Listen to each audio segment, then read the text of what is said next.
साथियों नमस्कार। मैं राम प्रताप सिंह कुशवाहा और आप देख रहे हैं ज्ञान एंड नॉलेज। हमारे चैनल में सबसे आगे शब्द लगा है ज्ञान। तो ज्ञान आखिर इस दुनिया में है कहाँ?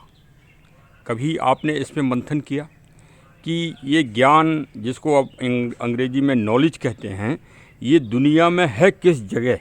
कौन सी ऐसी पुण्य भूमि है? इस पर कभी मंथन किया आपने? कभी विचारण किया? कभी एनालिसिस किया? कभी सोचा आपने? क्यों? अगर नहीं सोचा तो क्यों नहीं सोचते हैं? कब सोचेंगे? समय निर्धारित है। एक जो जीव इस दुनिया में आया है उसकी एक एक घड़ी, एक एक सांस निर्धारित है। एक सांस आप नहीं ले सकते बिगर ईश्वर की अनुमति के। गीता में इसलिए तो कहा है कि तुम हे मानो तुम निमित्त मात्र हो। तो भाई निमित्त मात्र हो तो उसी में सब कुछ कर लो। और ज्ञान सबसे बड़ा कौन है? ईश्वर। मतलब ईश्वर कौन है? एक पावर। उस पावर के बारे में ही दुनिया जानने का प्रयास आदि और अनादि काल से करती आई है और आगे भी करती रहेगी। विज्ञान अपना काम है, अपना काम कर रहा है। आप देख ही रहे हो, ये भौतिक सुख, बड़ी बड़ी बिल्डिंगें बन गई हैं।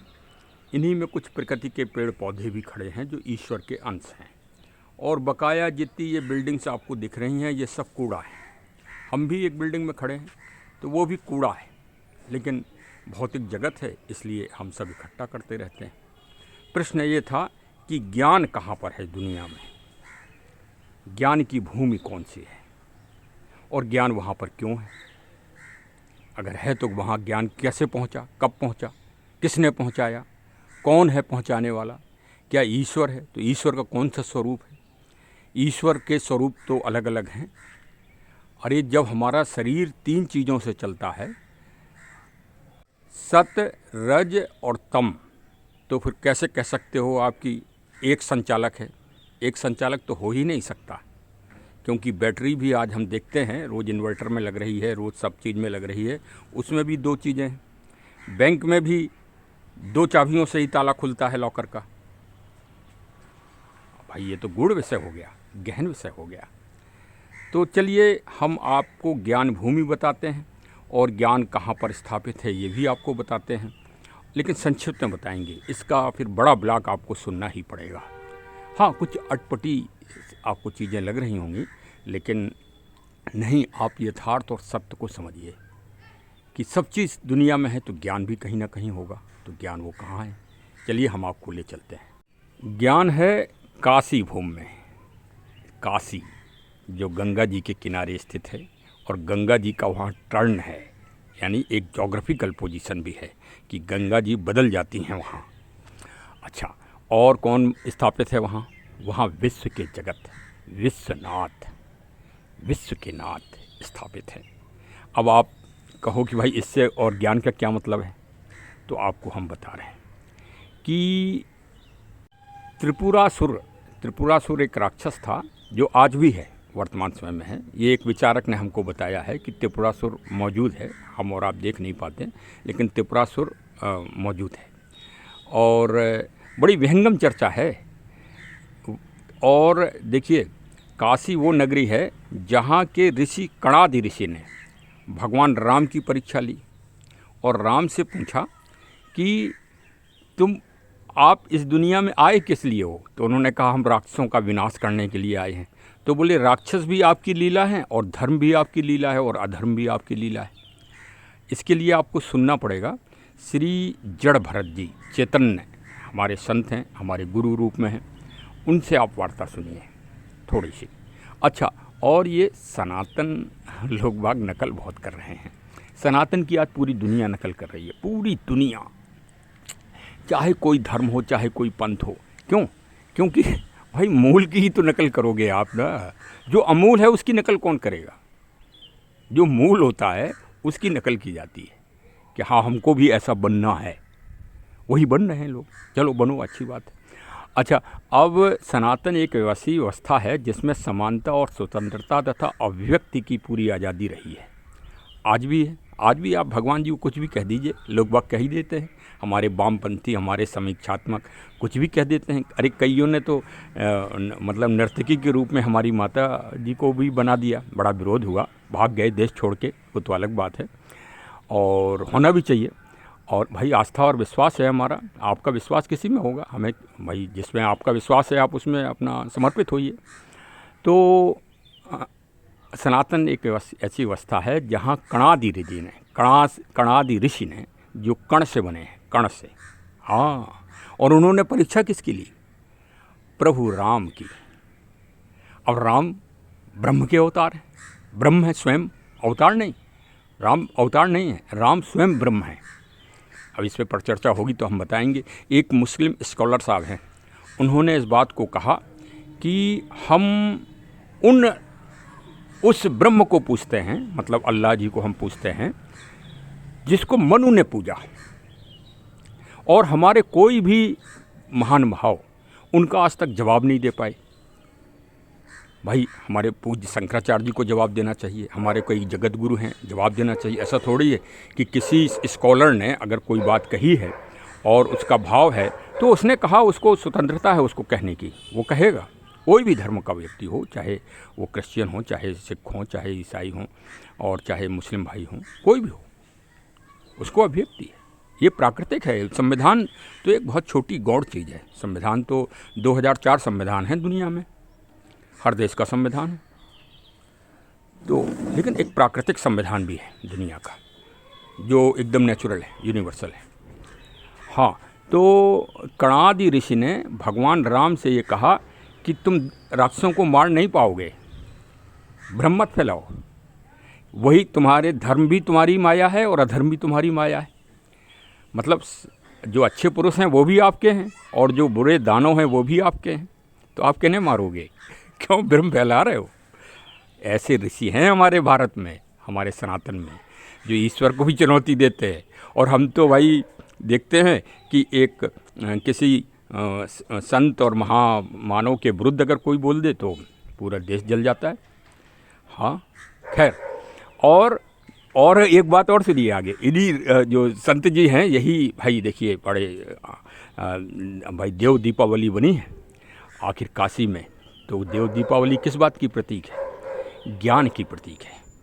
जो दीपावली अयोध्या में मनाई जाती है वो तो विजय की प्रतीक है, उल्लास की प्रतीक है, खुशी की प्रतीक है। लेकिन काशी में जो वो बनाई जाती है देव दीपावली, जिसको मनाना ही चाहिए, हर हिंदू को दीपक जलाना चाहिए, ज्योति का, प्रकाश का, ज्ञान का, वो ज्ञान का दीपक है। काशी में ज्ञान बसता है। जो हमने प्रश्न किया था ना कि कौन सी ऐसी पावन नगरी है पूरी दुनिया में जहाँ ज्ञान बसता हो, वो काशी है। हम उस विवाद में नहीं पड़ रहे हैं जो ज्ञान वापी और वो सब चल रहा है, वो आप लोग समझदार हो, आपको जान जाना चाहिए कि ज्ञान कौन लेके आया। त्रिपुरासुर का वध करने के बाद भगवान शिव ज्ञान के साथ आए। भाई अज्ञान को ही तो मारा था उन्होंने, और ज्ञान के साथ आए, और ज्ञान के साथ वहीं गंगा जी में स्नान किया तो शुद्ध हो गए, और शुद्ध होने के बाद वहीं विराजमान हो गए। आप जाके देख लीजिए, 100 मीटर की दूरी पे हैं। हाँ भाई, कोई ऐसा थोड़ी है कि कोई कपिल कल्पित है। अच्छा, और फिर आगे देखिए, यहाँ जो आदमी भी पैदा होते हैं तो उनकी परीक्षा लेने के लिए भगवान स्वयं आते हैं। कैसे आए? चंडाल का रूप रख के आए श्री शंकराचार्य जी की परीक्षा लेने के लिए। बड़ा व्यंग्यम धर्म है भाई ये तो। ये धर्म नहीं, ये तो पूरा मूल है धर्म। जब मूल है भाई, जो प्रकृति है, जैसे ये पेड़ सामने आप देख रहे हो, तो ये मूल है भाई। हाँ, और प्रकृति में आप कितना परीक्षण करोगे तो पेड़ ही तो निकलेगा। पेड़ का परीक्षण करोगे तो पेड़ ही निकलेगा। तो चंडाल बन के कौन आया? भगवान शिव। कहाँ? वहीं काशी में, मणिकर्णिका घाट में। तो शंकराचार्य जी को ज्ञान कहाँ प्राप्त हुआ? ब्रह्म ज्ञान कहाँ प्राप्त हुआ? ब्रह्म दर्शन हुए। हाँ, वही काशी भूमि में। हाँ, और अंत में इसीलिए कहा जाता है जब पार्थिव शरीर की अंतिम क्रिया होती है तो काशी में गंगा जी के किनारे राम राम सुना दो तो 7 पीढ़ी उसकी तर जाती हैं। अब आप भरत जी, जड़ भरत जी के बहुत ही विहंगम और मार्मिक आप वो सुनिए, ज्ञान से भरा हुआ। वो काशी विश्वविद्यालय के पढ़े हुए हैं, संत हैं। यही तो है, बस इनको ढूंढने की ज़रूरत है। तो सुनिए साहब। देखिए अन्न का प्रमाण सामने देखिए, जो उक्ति लिखी है ऊपर उसका प्रमाण है कि ये सबका अंश है, एक एक कण का। कण कणे भुक्षे, कण कणे भुक्षे, महंत जी साहब बता रहे हैं। कण कणे भुक्षे, कणाद ऋषि उत्पन्न हुए कण से। कण से कणाद ऋषि महाराज ने वैशेषिक दर्शन हमको प्रदान किया, जो वैशेषिक दर्शन के आचार्य हैं। और वैशेषिक दर्शन इतना विशाल है कि 1000 वर्ष भी उसको पढ़े। कणादि ऋषि ने किया। कण भुक्ष, शिल भुक्ष कहते, शिलोंश आचार्य कणाद ने कहा, हे राम, तुम राक्षसों का अंत, असुरों का अंत कैसे करोगे, ये बताओ जी। तो वापस लौट जाओ। वापस लौट जाओ। हाँ, अच्छा, क्योंकि अविद्या अनादि है जी, है ना। अंधकार और प्रकाश, प्रकाश है तो अंधकार, अंधकार है प्रकाश, प्रकाश और अंधकार है। प्रकाश है तो अंधकार भी, अंधकार है तो अभाव भी है, अभाव भी है तो भाव भी है, भाव है तो अविद्या भी है। अनादि अविद्या निधनम ब्रह्म, वो अधिष्ठान है, अध्यस्त है ब्रह्म, विवर्त है। फिर प्रभु राम जी ने क्या कहा साहब? उन्होंने हाँ, बस वो सब जानते थे, वो सब जो है भाई, वो स्वयं परमात्मा अपने स्वरूप से मिलने गए ना जी। मिलने के लिए कौन मिल रहा है?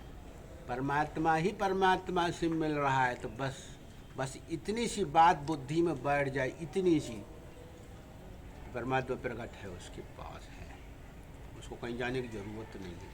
उसको कहीं जाने की जरूरत नहीं। ना चौ गृहस्थ में, गृहस्थ भी तपोवन है, वो भी परमात्मा का ही बनाया हुआ है। धर्म भी परमात्मा का बनाया हुआ है और अधर्म भी परमात्मा का ही बनाया हुआ है। तो लड़ाई किस बात की है? कणाद ऋषि ने कहा, ये बताओ हमको, तुम अंत किसका करोगे हे राम? अरे वाह। हे राम, तुम अंत किसका करोगे? भगवान शंकराचार्य जी वहाँ, भगवान शंकराचार्य जी जो आदि जगत गुरु शंकराचार्य भगवान हमारे, वह जो है आपके चांडाल रूप में काशी विश्वनाथ में खड़े हो गए। आपके आगे आप वह स्वरूप देख करके का दूर हटो, हे आचार्य। कौन कह रहे हैं? विश्वनाथ कह रहे हैं, हे आचार्य। आप किसको कह रहे हो? श्रावण मास में बहुत अच्छी चर्चा है। दूर हटो। हाँ। किसको कह रहे हो दूर हटो? हाँ, मुझको, हाँ, जो चैतन्य है, वो कभी दूर हट सकेगा? हाँ।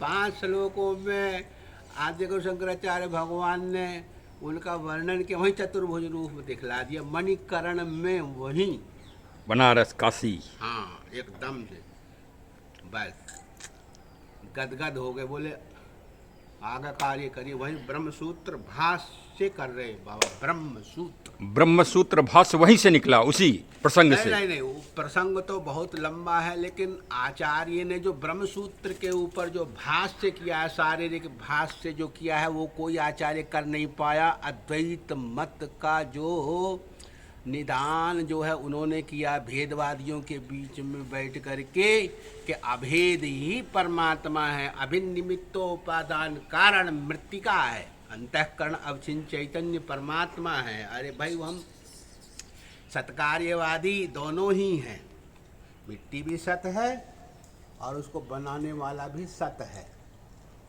ये भूमि की जो मिट्टी, सांख्य दर्शन सबसे पुराना मल है। मल माने बलवान। अच्छा, इस देश का सांख्य दर्शन। सांख्य दर्शन, इसका आचार्य महर्षि कपिल है। भगवान देवहूति के यहाँ जो है 9 कन्याएं हुई थी, और उन 9 कन्याओं में जो है वह 9 कन्याएं माता देवहूति, क्योंकि वो मनु जो है करदम, उस के जो थे मनु शत्रुपा जी है, वो सृष्टि हुई। तो ये तो वर्णन अलग हो गए, भेद में गया जी।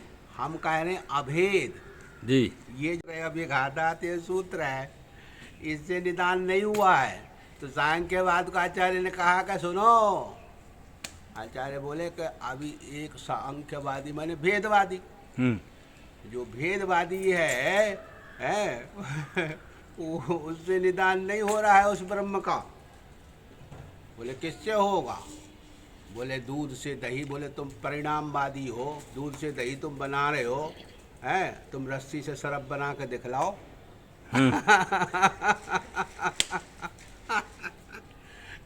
भेदवादी हो, परिणामवादी हो, सत्कार्यवादी है, दोनों सत्कार, लेकिन एक विवर्त है, एक परिणामवाद है। तो दो रास्ते हो गए, महान गुण दो रास्ते हो गए आपके सामने, राम जी के सामने पूरी दुनिया। अच्छा, और फिर वैशेषिक दर्शन तो अणुवादी हो गया आपका, जीव और अणु। अच्छा, तो अणु जो है हो गया, फिर अणु से त्रिश्रेणु त्रिसन्मनी, ये सब के सब कल्पित हैं। ये जो है स्वपादिक सावयव हैं, वो जड़ हैं, अणु से सृष्टि नहीं हुई है। अच्छा, हाँ।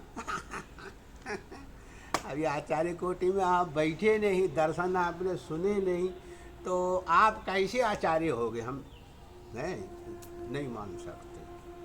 उस ब्रह्म की जो रचना है वो शास्त्र योनित्वात् का मतलब है कि वह अधिष्ठान ही स्वयं में कल्पित है। उसको कल्पित कह रहे हैं। कल्पित माने भेद।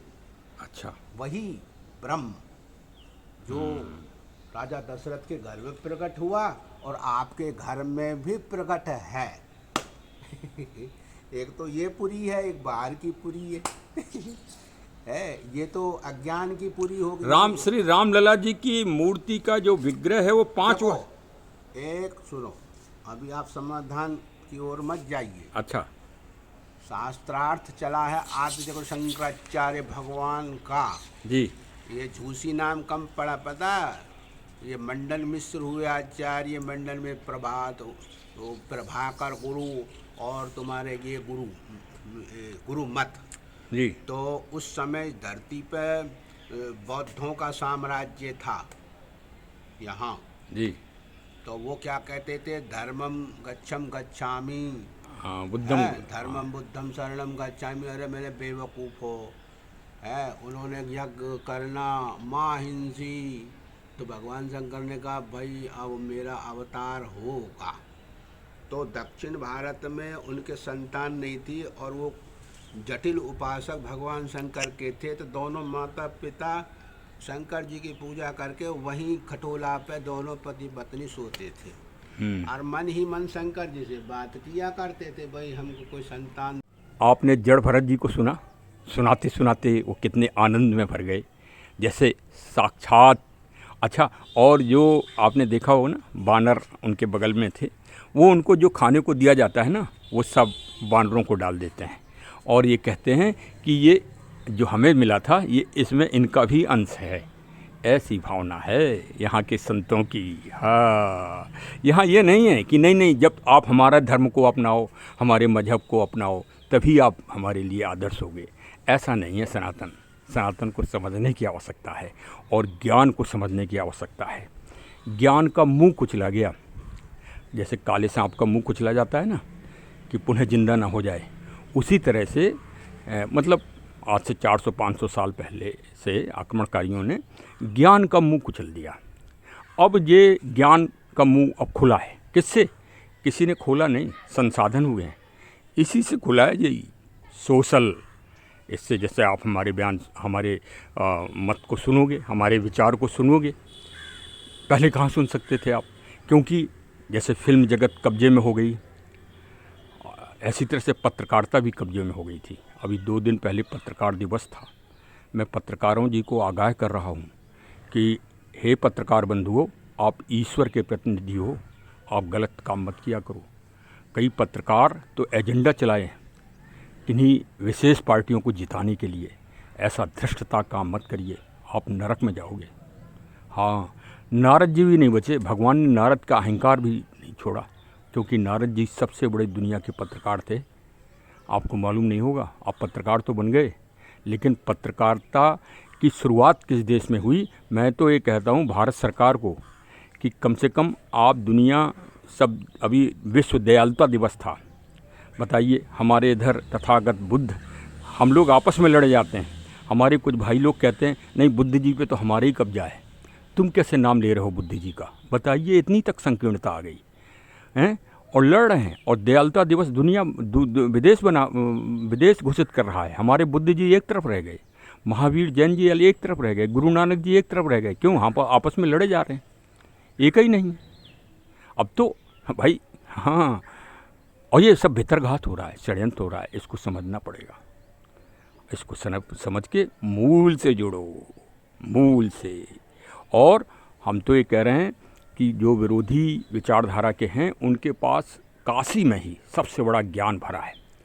उनको ऐसी योजना बनाना चाहिए कि पूरी दुनिया में तहलका मच जाए और ये सारी विवाद ख़त्म हो। हिंदू, मुस्लिम, सिख, ईसाई की विवाद ख़त्म करने का मौका है मानव के पास। अयोध्या में तो चूक गए, अयोध्या में भी मौका था, 500 साल मौका दिया भगवान ने, रामलला जी ने। अब भगवान शंकर जी मौका दे रहे हैं। देखिए, मामला सब सुप्रीम कोर्ट में चल रहा है, इसलिए हम कोई टिप्पणी नहीं करेंगे, लेकिन हम ये कहेंगे कि मानो सब हो। ये तो हम लोगों ने आपस में बांट दिया है, कोई नहीं बटा है। सब उसी गति में पैदा होते हैं, उसी गति में चले जाते हैं इस दुनिया में छोड़ के। एक निर्धारित समय है, सांस एक आप ज़्यादा नहीं ले सकते हो। जहाँ मरने की आपकी जगह लिखी होगी वहीं मरोगे, जहाँ पैदा होने की तिथि होगी वहीं पैदा होगे। भारत का एक बहुत बड़ा, जिसे इतिहासकार कहते हैं, वो भारत भूमि में पैदा नहीं हुआ। जो भारत भूमि आज तो भाई ख़त्म हो गई, वहाँ तो विदेश हो गया अब तो। हाँ, वो अमरकोट में जाके पैदा हुआ था। तो समझ गए आप? हाँ, इसलिए ज़्यादा उसमें मत पड़ो। सबका निर्धारित समय और सब ईश्वर के द्वारा निर्धारित है। खूब खुल के काम करो इस दुनिया में। हाँ, देखिए, शंकराचार्य जी भी भगवान शिव के स्वरूप थे, लेकिन 32 साल ही रहे इस दुनिया में। तो चलो भाई, अब बहुत आज का व्याख्यान हो गया। और हमारे चैनल को सब्सक्राइब करो भाई। देखिए, चैनल को सब्सक्राइब करोगे तो आपको ज्ञान एंड नॉलेज, इसके बाद फिर दुनिया में कुछ बचेगा नहीं जानने को। तो भाई सब्सक्राइब कर लो, नोटिफिकेशन का बटन दबा दो। हाँ, वैसे हम दबाव नहीं डालते किसी को भी। हाँ, आप स्वतंत्र हैं, आपको अच्छा लगे तो करिए, नहीं करे तो बहुत बहुत धन्यवाद। चरे वेती चरे वेती चरे वेती।